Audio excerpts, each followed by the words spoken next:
Farmer centre बहरामत तंगी साहब, जिन्होंने अभी हाल ही में मुस्लिम लीग नून ज्वाइन की है। और बहरामत तंगी साहब का नून लीग ज्वाइन करने के बाद ये किसी भी प्रोग्राम में पहली शिरकत है, तो इसके लिए बहरामत तंगी साहब बहुत शुक्रिया भी और मुबारक भी आपको नून लीग ज्वाइन करने पे। लेकिन बांग्लादेश के वज़ीर आज़म को इस्तीफ़ा दे के फ़रार होना पड़ा, नेपाल के वज़ीर आज़म को इस्तीफ़ा दे के फ़रार होना पड़ा। क्या पाकिस्तान में ऐसी सूरत हाल आ सकती है?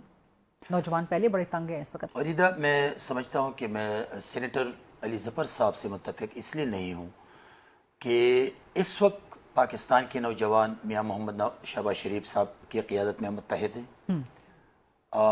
पंजाब के जो पाकिस्तान के बहुत बड़ा सूबा है, उनके नौजवान मरियम नवाज़ साहबा की क़ियादत में मुत्तहिद हैं। और खैबर पुख्तूनख्वा के नौजवान अमीर मुकाम साहब की क़ियादत में मुत्तहिद हैं। तो मैं समझता हूँ कि जहाँ रिवॉल्यूशन आती हैं, या तो एक मुल्क किसी मुल्क पे हमला करते हैं, जैसे सोवियत यूनियन ने अफगानिस्तान पे हमला करके 1979 में एक रिवॉल्यूशन आ गया।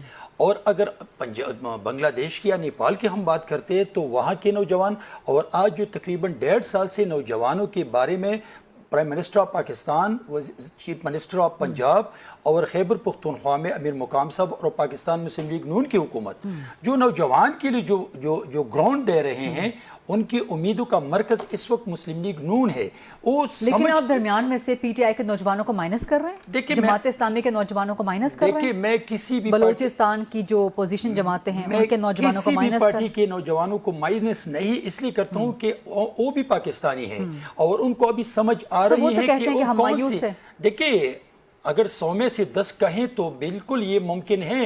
ये मुमकिन नहीं है कि 100/100 लोग आपसे मुतमईन हो, लेकिन मेजॉरिटी इस वक्त अगर आप कहें जहां पर भी मरियम नवाज साहब आ जाती हैं, आप देखते हैं कि वहां स्टूडेंट्स क्या करते हैं, वहां यूथ क्या करते हैं, और मियां शहबाज शरीफ साहब जहां जाते हैं वो क्या रोल प्ले करते हैं। केपी की यूथ जो है वो अली अमीन गंडापुर को अप्रिशिएट करते हैं। मैं समझता हूं कि इस वक्त अगर सियासत के महवर खैबर पुख्तूनख्वा में है वो अमीर मुकाम साहब है, इसलिए कि परसों उसने डिस्ट्रिक्ट नौशेरा में एक कन्वेंशन किया था। आप उस कन्वेंशन को देख ली, this is the history of Pakistan के वो हिस्टोरिकल कन्वेंशन था जो कि अनबिलीवेबल था।